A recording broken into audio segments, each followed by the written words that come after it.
quote from her book, Welcoming the Unwelcome, and it just felt so appropriate for the events and things going on today.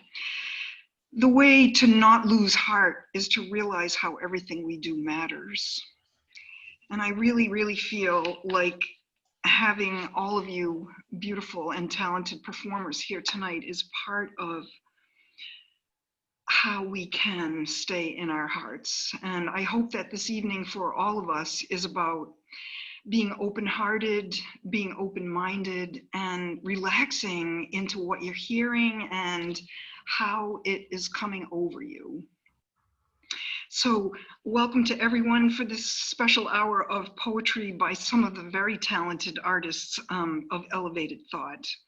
Elevated Thought is a nonprofit organization in Lawrence, Massachusetts that has been a nonprofit for 10 years, was founded in 2008 by Marquise Victor, who's one of our performers tonight. And the mission is about serving youth in art and activism through community, through beautification, through programs of all kinds. It's an extensive amount of work that this organization has done. So Julie is going to post their website in our chat, and I really recommend that you go and have a great time with it because it's very comprehensive. They do a wide range of programs, projects, and so I'd like to welcome tonight our performers who are, and maybe you can wave, Amaryllis Lopez, who is the program director of Elevated Thought, Daniel Carrero, Celeste Cruz, there you are, Rania Henriquez, James Valentin, and Marquise Victor. So we're going to hear about each of you in as you come up. Amaryllis is going to introduce you. Tonight's overarching theme is about identity, about personal culture and experience.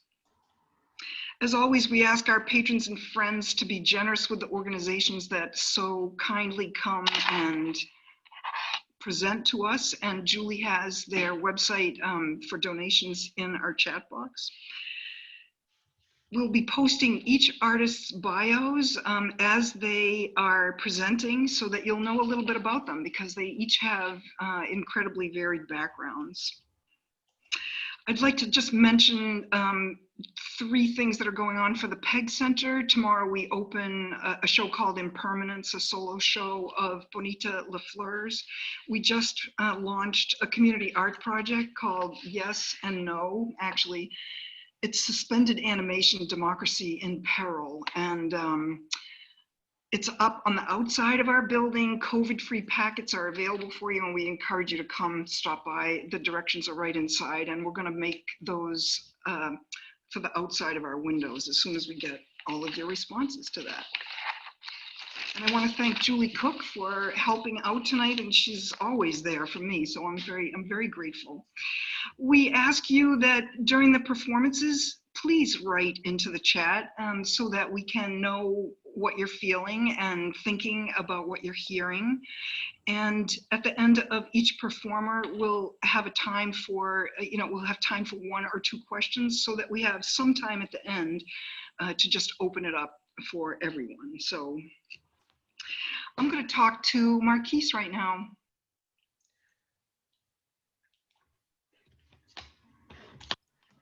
Hi, nice to have you.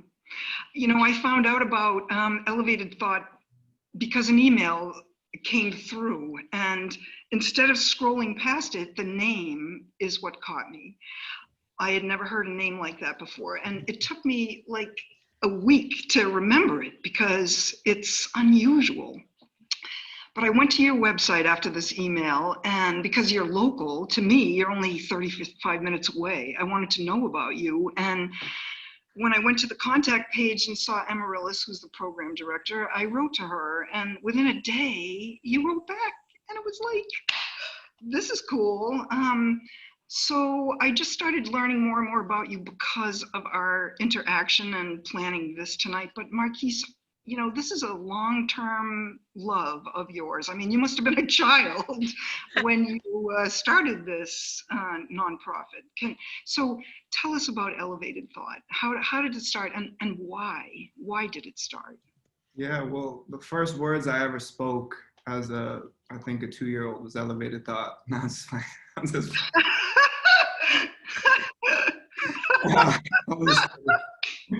um, sorry, because you said the whole child thing, so I thought it'd be funny. Yeah, so I mean, for me, I grew up around the Merrimack Valley, in and out. And creativity was always important in my life, imagination, especially moving around a lot, being by myself a lot. I loved using my imagination and creativity. And then, you know, when I got a little older, I started to suppress it. And then, you know, I believe truly that stunted my development as a conscious human being. So, you know, I went through a bunch of trials and tribulations, and some of my friends were on varying paths. And you know, but creativity was a bond that connected us and was a part of our evolution as humans. And then, you know, when I started to, you know, re-engage with creativity, I was able to develop a foundation of self where I felt lost for so long. You know, we spent most of life lost to a certain degree, but, you know, I was really, really lost. Couldn't find any signs of roadways.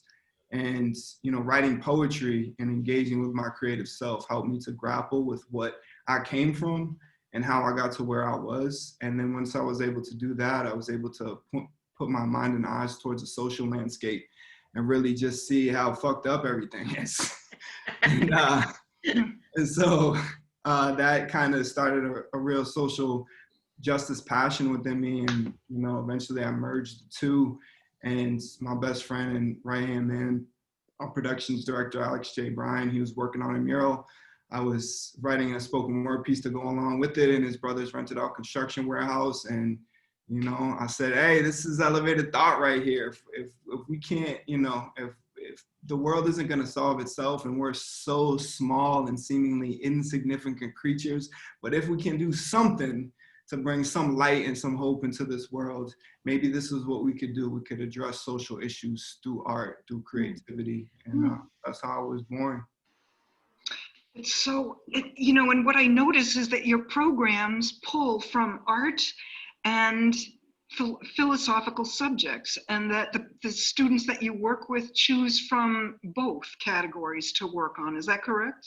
Yeah, we sprinkle in a little bit of all these human existential themes into our process, you know, and it's really youth driven. It has been a lot of the folks that you see who are part of Elevated Thought tonight. They've been with Elevated Thought since, you know, they were in high school, you know, and they really took advantage of the space that was provided and have, you know, built on the foundation that was there. And those elements that you just mentioned have always been a part of it. And, you know, young people like the ones on this call help drive that forward. And so it's evolved. So they're expressing themselves creatively through the arts, but they're thinking about things as well and developing their own thoughts and philosophies to go along with it. It's pretty incredible. Can you take us through some of the programming that you have done in the last 10 years? Because it's pretty monumental. I mean, I'm very interested, for example, in hiring your artists to do a mural here in Newburyport. And so after this event, I'm going to talk to you all about that. And do you help other communities through, say, the red tape of that, or is that our job to do and you come in just as the artist? Not just, but you know what I mean. Yeah, I mean, we support the entire process. We've been doing beautification for a long time. I mean, the four main aspects of our organization is the creative youth development, beautification projects, the youth organizing, and paid opportunities for BIPOC creatives. So those four things typically flow all together. And so you just mentioned, you know, what does this look like? What is this process? How does this process work? It really does start with conversations. You know, we have people that are willing to be degrees of vulnerable, that are willing to ask questions, to challenge presumptions, to challenge norms. And through this process, you know, creation happens. And when that creation happens, it usually spills up into the community. And this can be more direct activism. For years, we did a campaign on education. Our young people came up with a student bill of rights. They went and protested a budget meeting. You know, we went down to the Department of Education. So that's something that's more explicit. Some other things that are a bit more broad, like the nature of home. What does that really mean?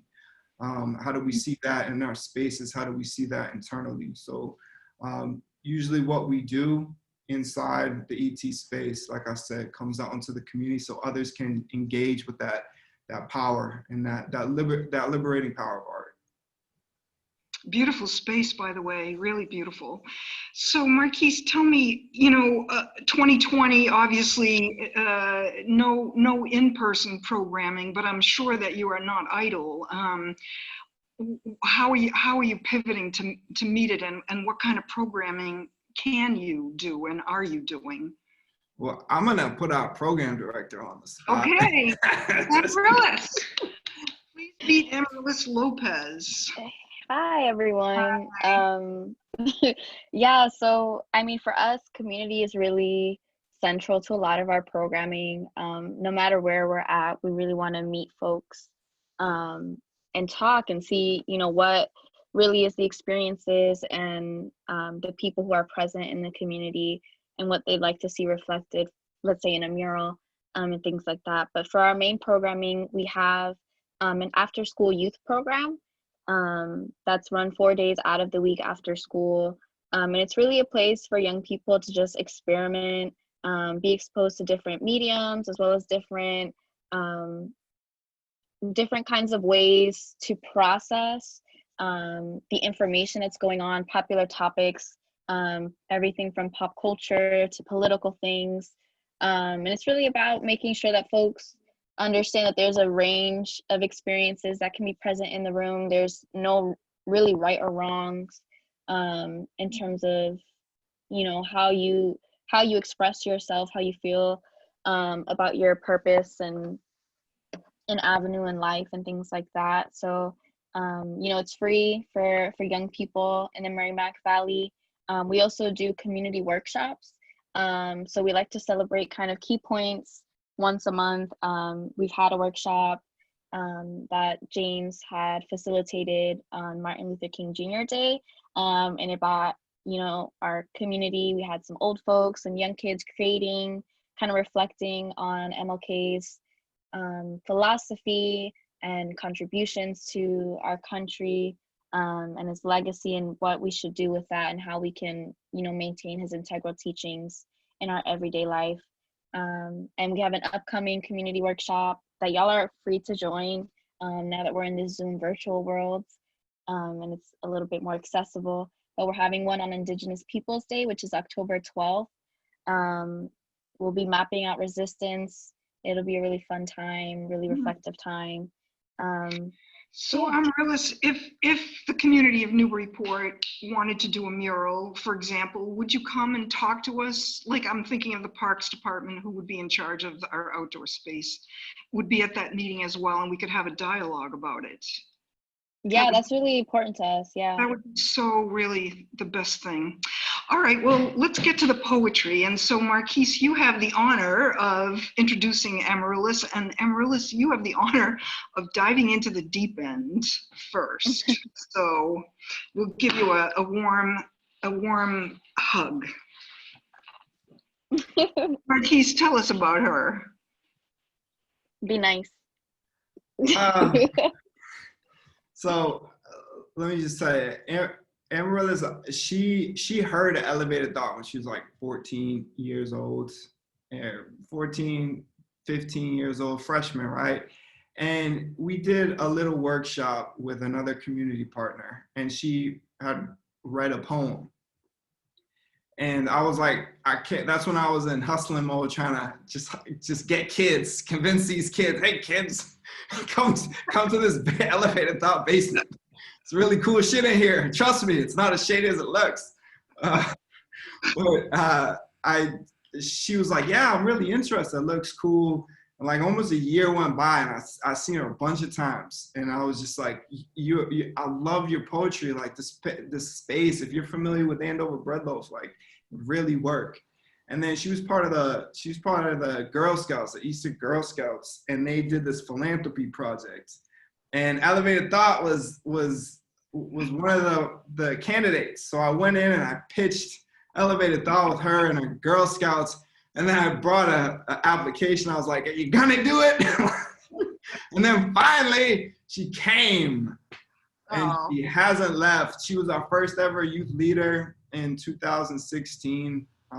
She was integral in bringing film and photos into our workspace and a regular medium that we used in ET.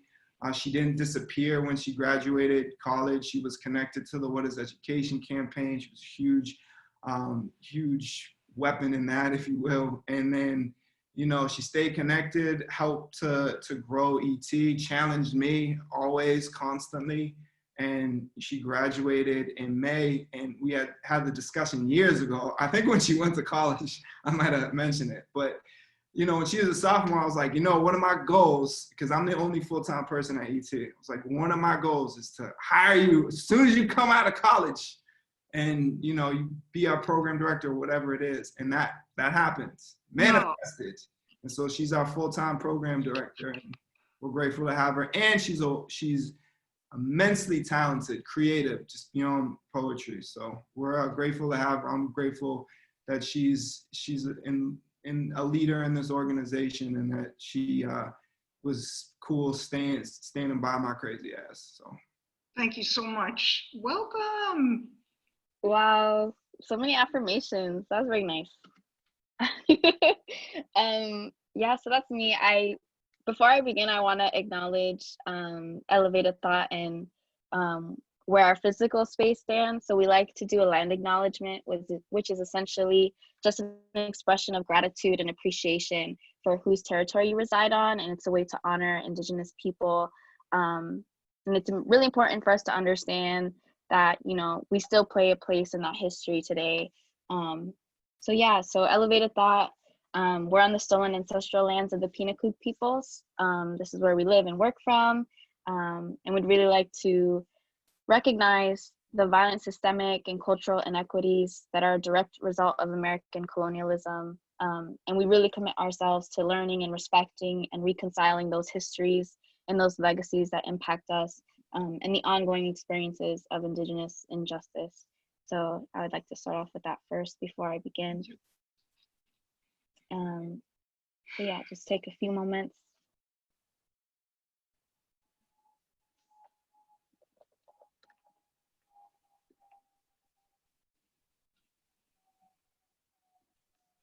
And then in the chat, I'm going to share this Native Land app, which is a cool website that you can just plug in where you're currently at, and it'll tell you a little bit about the Indigenous peoples that are there. So thank you for doing that with me.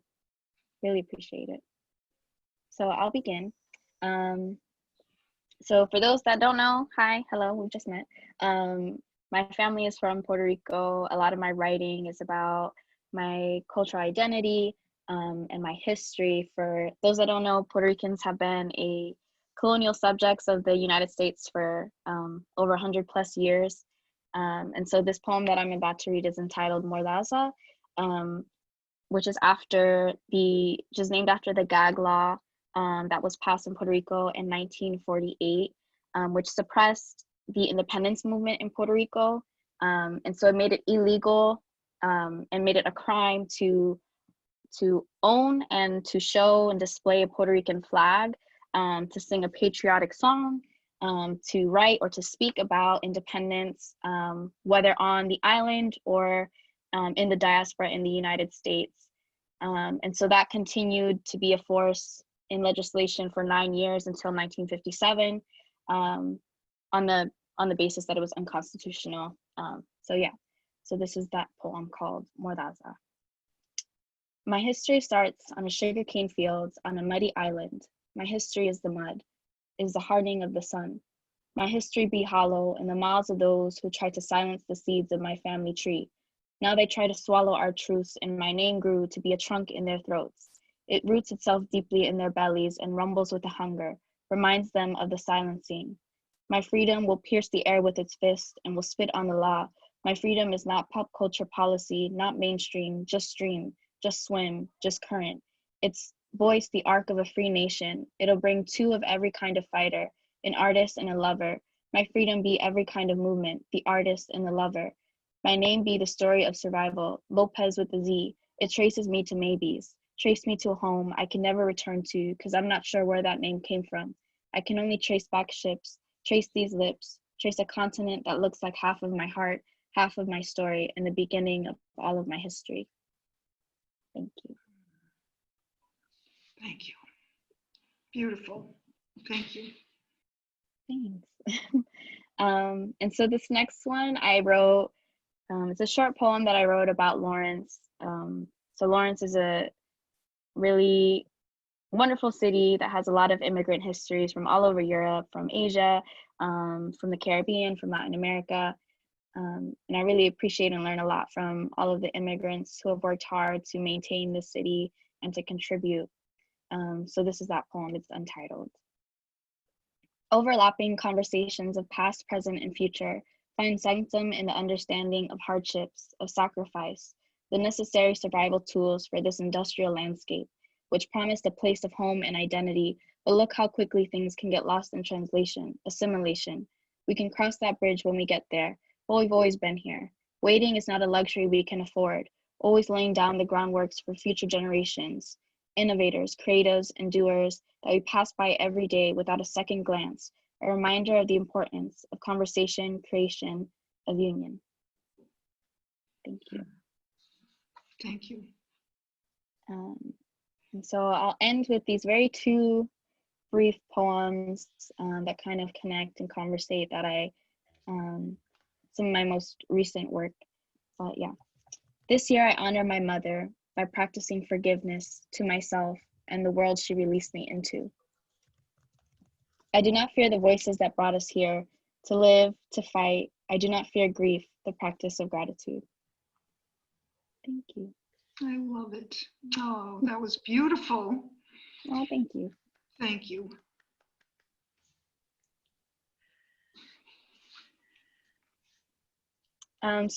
We were thinking that maybe in between every poet's performance, if folks had any questions that they wanted to ask, whether specific to the poet or to the poem, that we would take either one or two, and then later on we would open it up and end with a larger kind of Q&A conversation.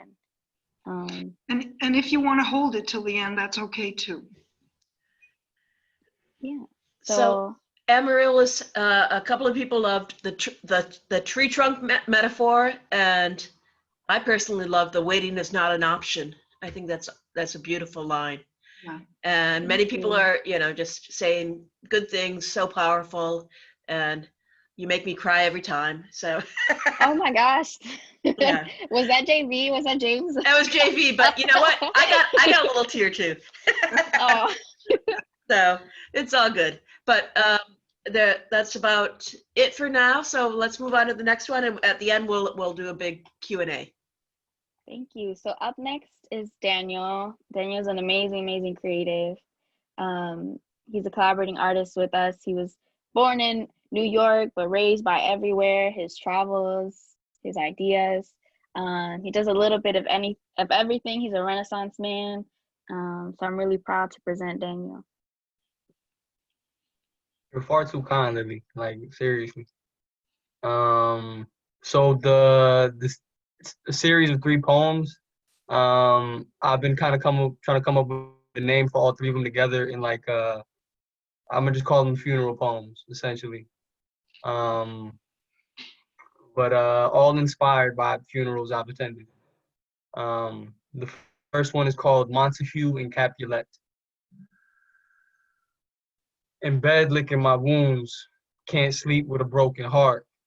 Love grew in a womb, but then it broke apart. The caskets never carried are the heaviest. Those named but unknown we mourn the most. Dreamless nights are the deadliest, when the last thing you had to lose was hope.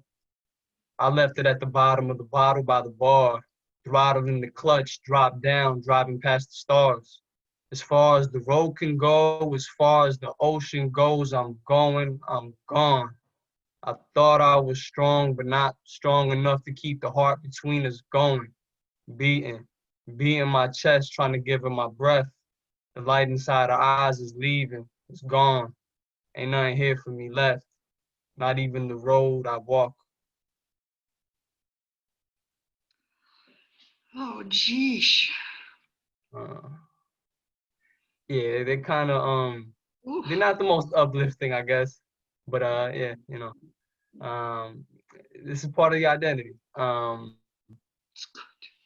The next one is called Hamlet's Clown, and it's a pretty energetic one. God damn it, I'm wretched, ratchet, twisted, my screws loose, all the racket in my noodles spilling. Vengeance brewing, thoughts of weapons, liquor in my liver, plus I'm high as hell is in a holy place, feeling devilish. Closed eyes, stripping away these black dresses. God damn it, I'm wretched. Wicked in the worst way, and ain't no telling the half of it. My reflection in the casket, I'm imagining the body in black, embalmed in plastic. I'm laughing, because my flesh cursed, so the flesh of my flesh cursed. The dust from whence I come, I return to disturbed. Demons took my arm and my head now. All that's left, my arm, leg, and my leg. All that's left. God damn, life is wretched. Western pressed to my temple, praying for unbirth, hurry and bury me. Can't you see that I'm bleeding? Can't you see that I'm hurt? Haven't seen rain in 3 seasons. Now I'm praying for dirt. Powerful. This, this one's kind of lighter, but Prospero the grandfather. Roses on the grave are shadows of the days of memories remain. Petals turn putrid in the rain, uprooted and decaying. The stones wet, water drip from the carved edge. Iron etched here, who lies, who long dead. The earth a hearse, wake up when the procession's over. Light at the tunnel's end, my son, supernova. Thank y'all very much. Wow. I feel like I want to hear them all again because they're so powerful. Those are beautiful, Daniel. Absolutely cutting edge. Like, we might need to hear them again. Thank y'all. Thank y'all. Daniel, do you want to speak a little to your Shakespeare inspiration? Yeah, a little bit inspired by Shakespeare. I chose them for various reasons. They all don't kind of like have the same purpose behind them, but I was thinking more around the tragedies, and funerals are tragic events, so that's kind of the thing there. And then like Hamlet's clown, because Hamlet's clown was kind of funny in the Hamlet, I thought, and I kind of just took the viciousness and the badness from that character. Prospero the grandfather, Prospero from the Tempest, and kind of Father Time, sort of, that was the image I was kind of getting there. And then Montague and Capulet, it was kind of about a romance that died. So yeah. Beautiful. Thank you. Thank you. So up next, we have James Valentin. He's our community advocacy coordinator. He's an amazing poet, teaching artist, community organizer. He keeps us all inspired and learning and challenges us, and always makes me smile. So yeah, here's James. Hey, James. Thank you for that intro, Lily. All the love, all the love. So the poems I'll be spitting, y'all can hear me, right? Yeah? Yeah. Yeah, so the poems I'll be spitting tonight are about me, about where I'm from. A lot of it is just like kind of a reckoning. I think my poetry is mostly like reckoning with who I am and where I've come from and where I've been. So this one's titled Caribbean Come Gente. I be Caribbean Come Gente, y orgullosamente afrodescendiente, come from rivers y tierra caliente, Be un sueño trigueño, cimarrón y sin dueño. I'd be bohemian song stitcher, leave you a poem and a picture.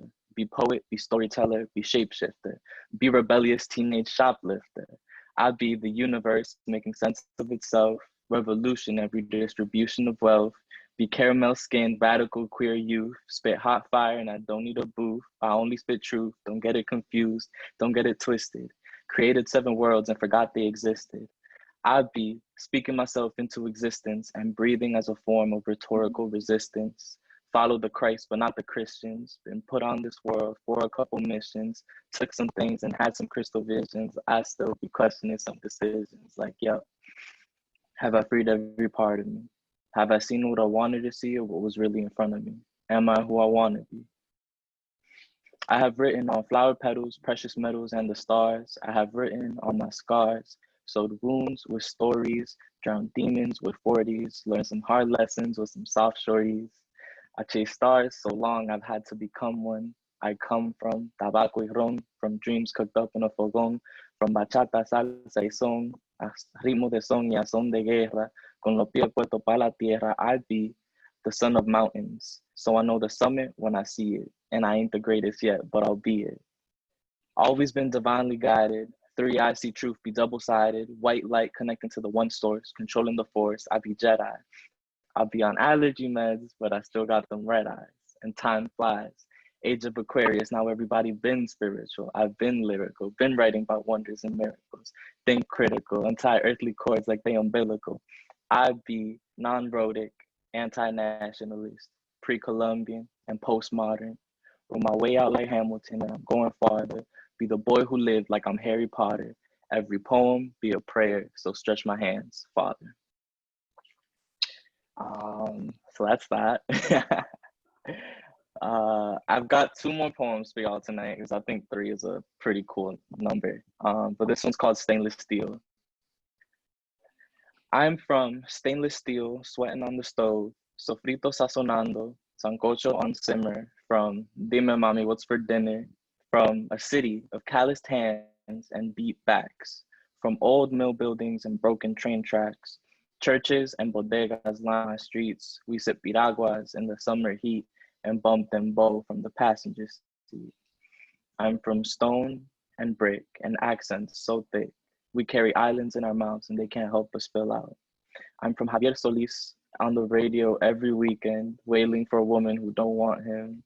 I am from El Campo that lives in the mouth of my mother, from Jagua, from Jagua, from Dos Pesos de Agua, from playing cards and pennies, from candles lit for those who can't light any.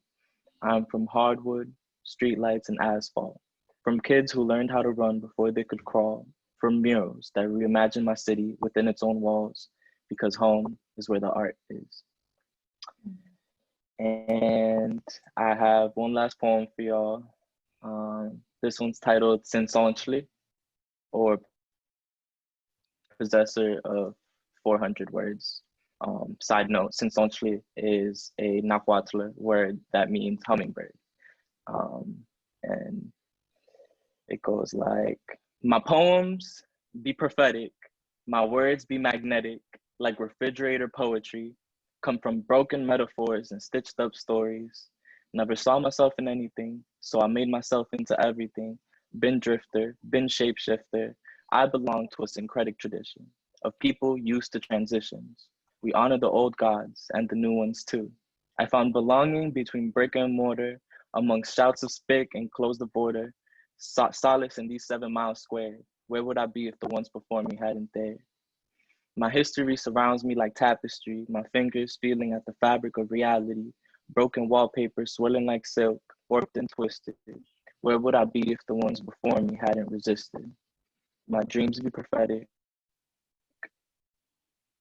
my words be magnetic, like refrigerator poetry. I come from broken, stitched up stories. Hi, Gordon. Oh, you good, you good. That was excellent.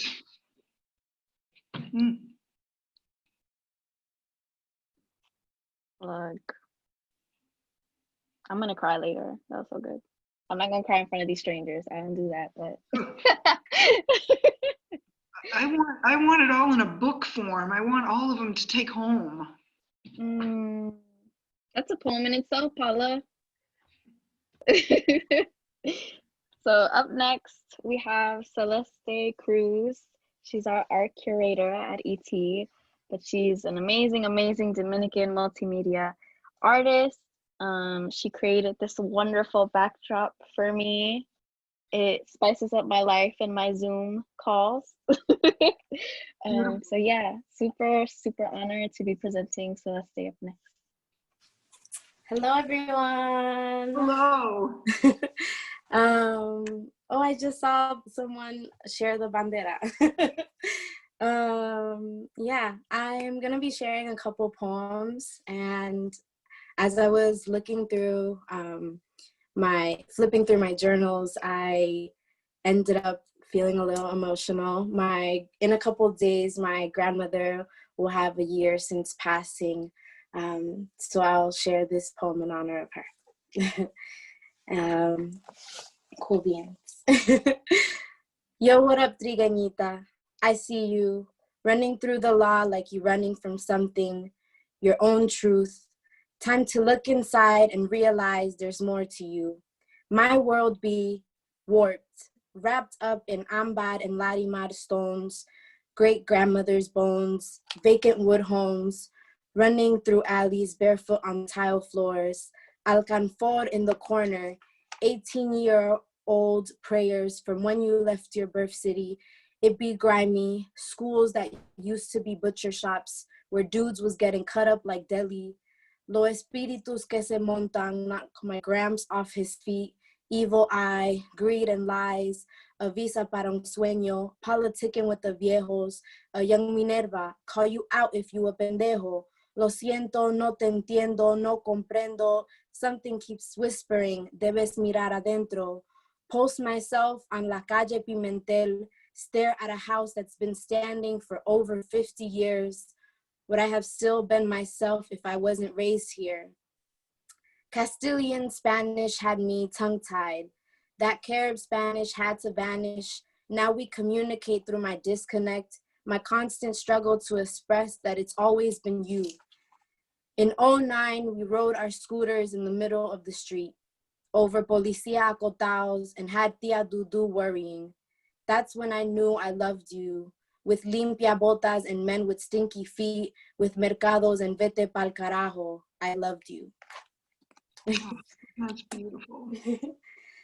A lot of my poems are kind of like love you poems to what I've experienced from the Dominican Republic and my parents and family members' stories. And in this piece that I will be sharing now is kind of like retracing myself through my family and their experiences and kind of mapping out our little neighborhood in DR. Tierra, tierra, tierra, in a campo off Mao called Hina Magao, shotgun wood homes, dirt floors seen, se fueron pa Santiago, la ciudad ta mejor, Luis España, half a home on a corner, 2 rooms, 4 bodies, kicked out a drunk papi, the light-skinned Lantiguas I finally met at 19, cause my abuelo died in the 80s, cruzando la circunvalación, se lo llevó un motor. Mis tíos y primos en el campo se quedaron orándole al Señor. San Miguel derriba la puerta, Santa Bárbara o Shango protecting crown and home. Se sientan en la galería, chimean, tomando refrescos en Prezi, paletas del camión, grabbing limoncillo from Celia's tree, since Asuncion's don't grow anymore. Just a painted over stump next to Partido PLD purple, locked up home. The Bourbon fam light candles for the dead on Monday mornings. The closet way, way back had the altar. Spirit whispered, you gotta get your life back. Flashback to Mamás de Pensa on Lowell Street, or the correa papa had, la que asustaba todo nieto, the same fear he inflicted into his kids.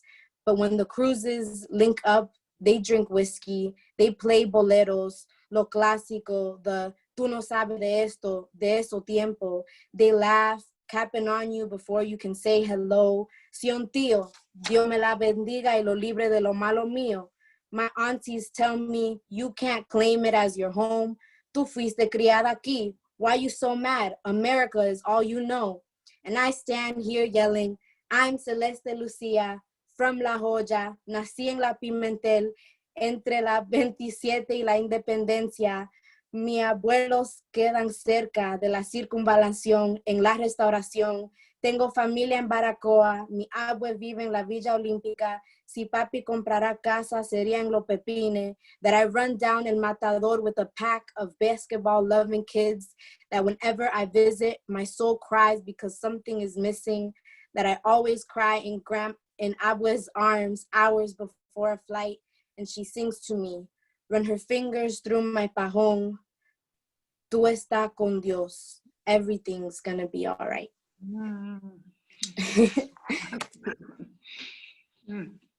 I have one final piece if that's cool. Yeah. Cool. Yeah, all my pieces are untitled. But I wrote this past summer after doing some reflection. On some baila morena bulto, dressing like si estuviéramos en luto. Bendito es el fruto de tu espíritu, Ashe. Somewhere on the hills of occupied land, with a name slapped on after a white man, lies me and my fam. You've got all these identities on you before you walk into a room. A Black Caribeña queer femme, dismantling it for myself first. Recognize the lies that have followed you. I see how you create magic. A mofongo munching murciélago from archipelagos se han mudado. Where do I go? A diaspora baby crying out for someone to nurture me. What is a home? When fathers abuse, hide, and lie to you, who protects the women who cared for you? We scream, men ain't ish, and you look at us funny, like you wasn't being a transphobic, colorist, queerphobic, misogynist. Maybe what you normalized got you so happy and comfortable. The I'm not Black, I'm blank, or the I'm Black cuando le conviene, or the I'm Black porque fulano fue, or the I'm Black because of the enslaved. Que charming, que sinvergüenza. We can never run away from our truth. Stay in this world as a Black Caribeña queer femme. Mencioné que soy pobre, de familia siempre sobreviviendo. Pagan a plazo en el préstamo. Stay after the money though. Papi and his brothers, all professor finessers, but they all mujeriegos. Haciendo un rebú y reguero. But they the ones who taught me how to throw, how to yell, clap back fast before they can laugh at you. Y esa panza, maybe la heredé, maybe heredé la panza de maco de pa, or got the beer belly, or maybe it's the 30 pounds from BC, before Christ disrupted my family, before the fully phobic Christians sit at the table with me. Go convert back to who you were before. Come correct or don't come for me. Bendito es el fruto de tu ser. Amen. So I'ma just listen to the drums and say, I'm a Black Caribeña queer femme, and that I can never escape. Thank you all for listening. Beautiful. Thank Wow. you. Thank you. Wow. What a good Friday night. I'm glad that we're all here. Me Oh my too. God. So That was up next, powerful. yes. So up next we have Rania Henriquez. She's our resource curator. She's trying to make everything knowledgeable in this world accessible to everyone in this world. She's an amazing, amazing Dominican American poet. And yeah, I feel like her poems are a bomb. They always make me reflect and be able to release the grief that I hold in sometimes. So up next is Rania. Hi, everyone. Hi, Rania. So I'm going to be sharing a series of 3 poems with you all about my father who passed away a year and a half ago. So this is kind of like my progression from when he passed up until now. Okay, so the first poem is titled Not Seriously. I haven't written something new in months. I can't write about the things that hurt me or about the things that scare me. And I don't write about my father, not seriously anyways. If I did, I don't know what would become of me. Maybe I'd give in to the black hole and return to nothingness. Maybe the tears wouldn't stop falling until my grief becomes a body of water, dragging me into its depths. Maybe I don't know how to be honest. Maybe I don't know the difference between thinking about death and wanting to die, and then wanting to live and live until I return to dust in a constellation of stars. I think about everything all the time, but not seriously anyways, and I'm scared of what is beyond the sky. What if there is nothing? And what if there is everything? I'm still scared to die. Thank you. My next piece is titled Stardust. The stars are falling on me. I would put every single one back into the sky if it meant that we could stay forever. I look at the sky tonight. I think about everything. I wonder, does the star come first, or is it the dust? If I return to nothing, or rather, when I return to nothing, I might be a star, or I might be dust. Will it even matter then? I look up at the sky tonight. I wonder if you are a star. It matters. Thank you. And the final piece that I'll be reading is titled Altar. It's good. It's really good. Thank you so much. The last time I read this piece, I cried a lot, so there might be some tears from my end over here. I love you. Thank you. So this piece is titled Altar. I did the work. I arrived at the altar clean after scrubbing my skin raw of sin, palms raised to God. I did the work to be a good daughter, a good person. I tried to be good, to pray to God and all of the virgins. I did the work, and death came and took my father back with it anyway. I did the work until I couldn't, until the work seemed meaningless. I did the work and still wondered what that meant. I've fallen from God's grace, or at least it feels that way. And I do not raise my palms to God again. And I do not ask for miracles anymore, but I'm still scared to die. God, can you hear me? I said I did the work. Thank you so much, everyone. That's very powerful.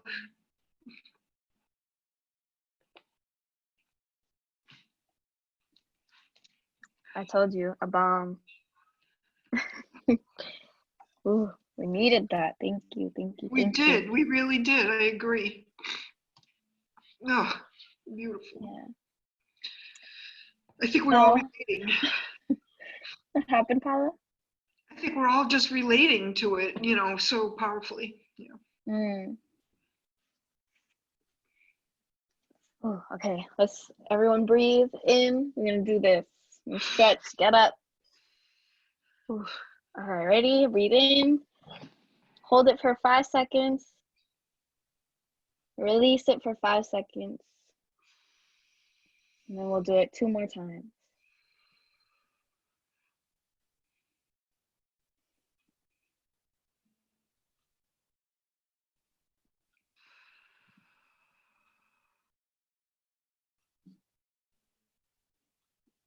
All right. So, so we're gonna close the reading with Marquise, the man, the myth, the legend, who's connected us all and who's given us so many opportunities, so many pathways to love and to be and to create. So Marquise. I gotta take a minute. I'm feeling tied up in here. Whew. It's like that is a culmination of just the emotion listening to all the poems, really. Whew. Yeah. Y'all got me. Whew. some incredible humans. And that's a beautiful thing about creation. You know, you can share this space, share your soul, really, with others.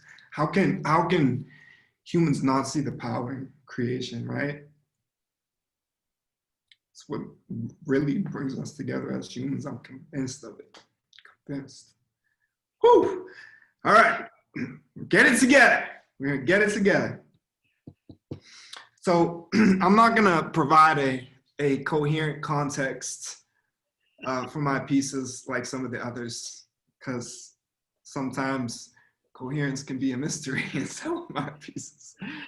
I think there's something appealing to me about life being such a chaotic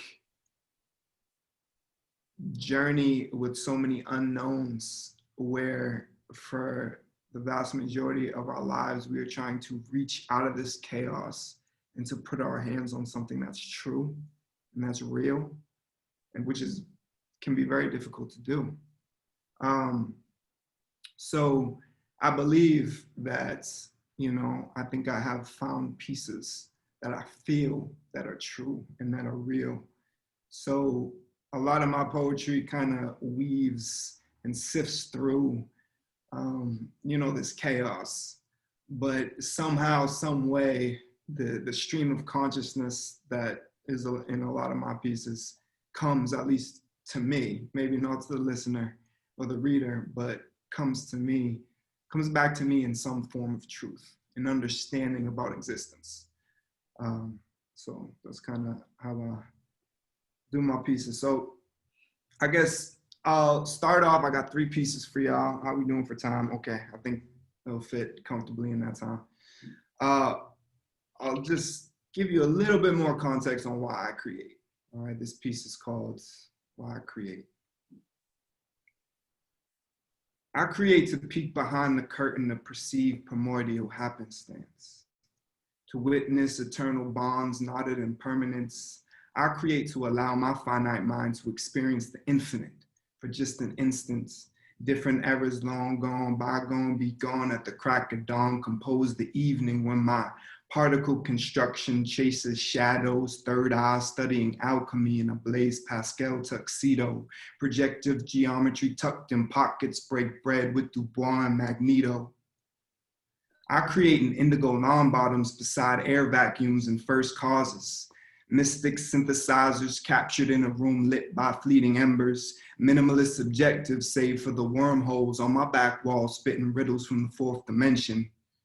Whenever I create, I eat moon pies while contemplating Cambrian explosions, pretending generative linguistics make any sense to my fragile comprehension. When I create, singular atoms dance sensually with nurtured acumen, enigmatic brain functioning embalmed in William Blake etchings. The ghost of Abel haunts Lot and his daughters, causing me to produce sketches of symbolisms for forgotten martyrs. And my daughter, I create to recapture the feeling of seeing her footprint under my wife's skin. I create to reimagine the farm in Laodon, retracing steps of lost kin. When I create, I rally misfits, nitwits, pagans, believers, heathens, Gentiles, goys, speak about collective consciousness and laymen. I create to unmask reflective deceits, to analyze veins of leaves, the sun's glare, of minds, release, create and observe in silence. Electrodes catch synapses in caustic action. Garveyism promotes schisms and sonar flares catch these hands scribbling under ash twilight between ancient African fractions. When I create, hemorrhages of lavender light proceed. Create whatever I create. Creation is liberation. Thank you. The next piece is called Sticky Notes Inside a Meteorite.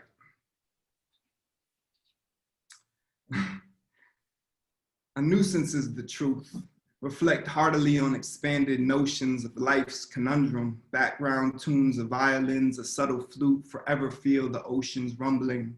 Iris shade pierced the clouds in my sight line. Breathe in the moment before a chat with the essence that's beyond time in the guise reluctance to the degradation of spite. Painted white, but I'm brown. Ebony alabaster splashed upon a crown. Translucent light sparks in the morning dew. No algorithm capable to dictate my pursuit. Elements and the stars conflict. More years, the more I see half of what a Virgo is. Will what we want, but what we will. There is no choice. Programmed in the cold, let's avoid this rabbit hole in the convoluted wrath of Freud. The mauve horizon bends. Lament on the fate of humans before my daughter's laughter cast despair to an abrupt end. Broken matter, ancient runes, soothing croons moving down the path I was led. Possibly a prophecy, past frozen trauma melts, seems to last. Philosophy over math. Perception is the currency. Grasp at meaning in a bath of obsidian. Emerge from the waste of this fickle sphere. Translate gust of God's love from trails of lost myths. Here to defy the abyss. Thank you.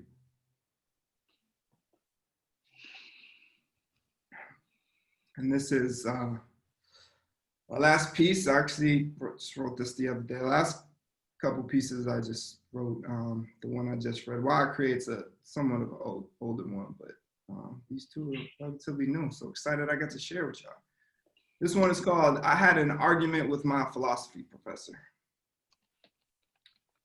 Had an interlude of deep observance, codicy of customs clouded by misplaced adherence to the laws carved into flesh, body as a temple, rented to the select blessed, limited coverage on the insurance, ownership and thraldom convalesce.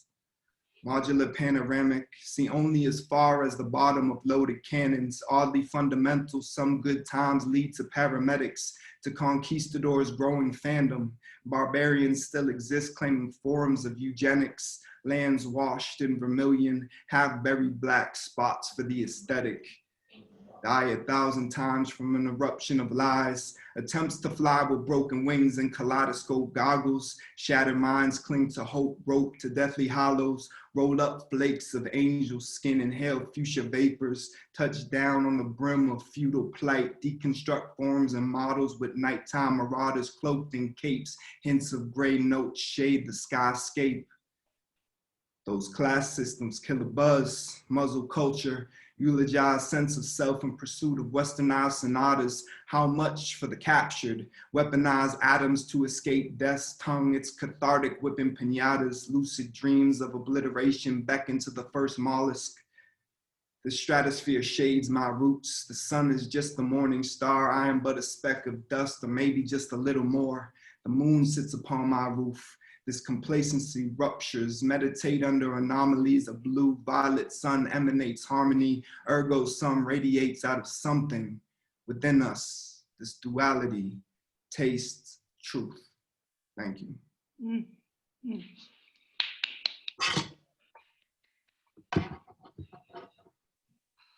My heart has been so opened, so incredibly opened. And I want to say that I've learned so much about art and activism from your organization that I've been working on this as a professional activist artist for the last couple of years, how to bridge it. And it's hard to describe, but you are, and it's going to take a while for it all to sink in, what you have done here. It really, really is. Thank you.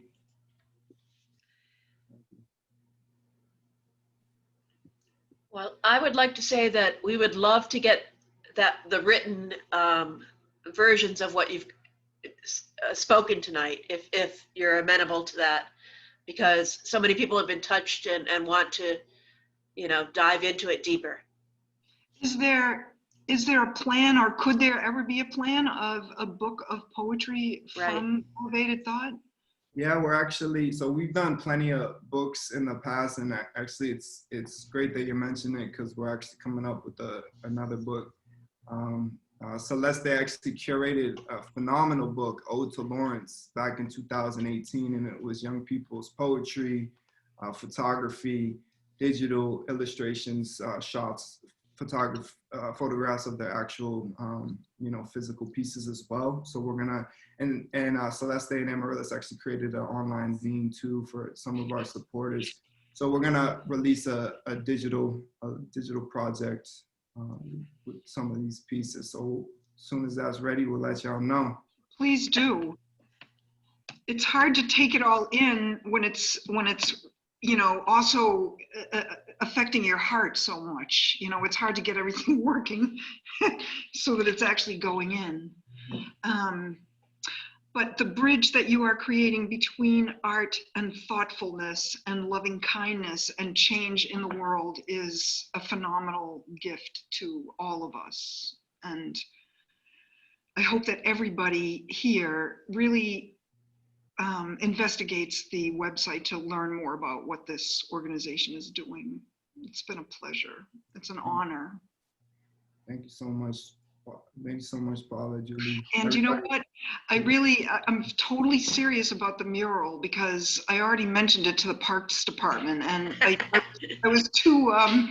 was very like, could we do a Black Lives Matter mural on the rail trail? And she didn't respond. So I need your help in just cracking through this, because this community needs public art. It would just be phenomenal if you could launch us into that. So yeah, we'll work with you. Something crafty, sometimes super explicit isn't the way to go. Sometimes, you create something that is gonna allow people to come back and look for the meaning, see the meaning, but continue to come back to something new every time. So we'd love to talk to you, figure out a plan and make something happen.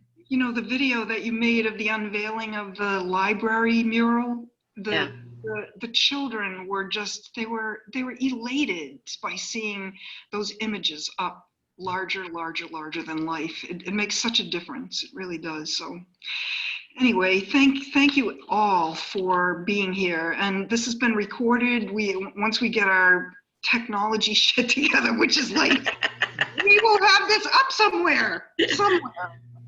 We have a YouTube station. We'll send it to you guys, and have a wonderful Friday. Good Shabbos to you all. Thank you for inviting us. Thank you. Thank you for having us. You guys are awesome. I think we'll send you the chat as well, but it's just all been very moving and very inspirational. So thank you. Thank you, y'all. Thank you. Enjoy the weekend. Take care, please. Take care. I'll talk to you soon. And many collaborations going forward. Yeah, yes. Sure. Thank you all. See it. Beautiful. Thank you, squad. Peace. Bye. Thank you, guys. Everybody. Rania, you really got me, girl. Rania, you did. Thank you so much. Amazing. Thank you guys for having us and for sharing this space with us. We really appreciate it. Us too. Bye, everybody. Take care. Good night. Thank you for being here.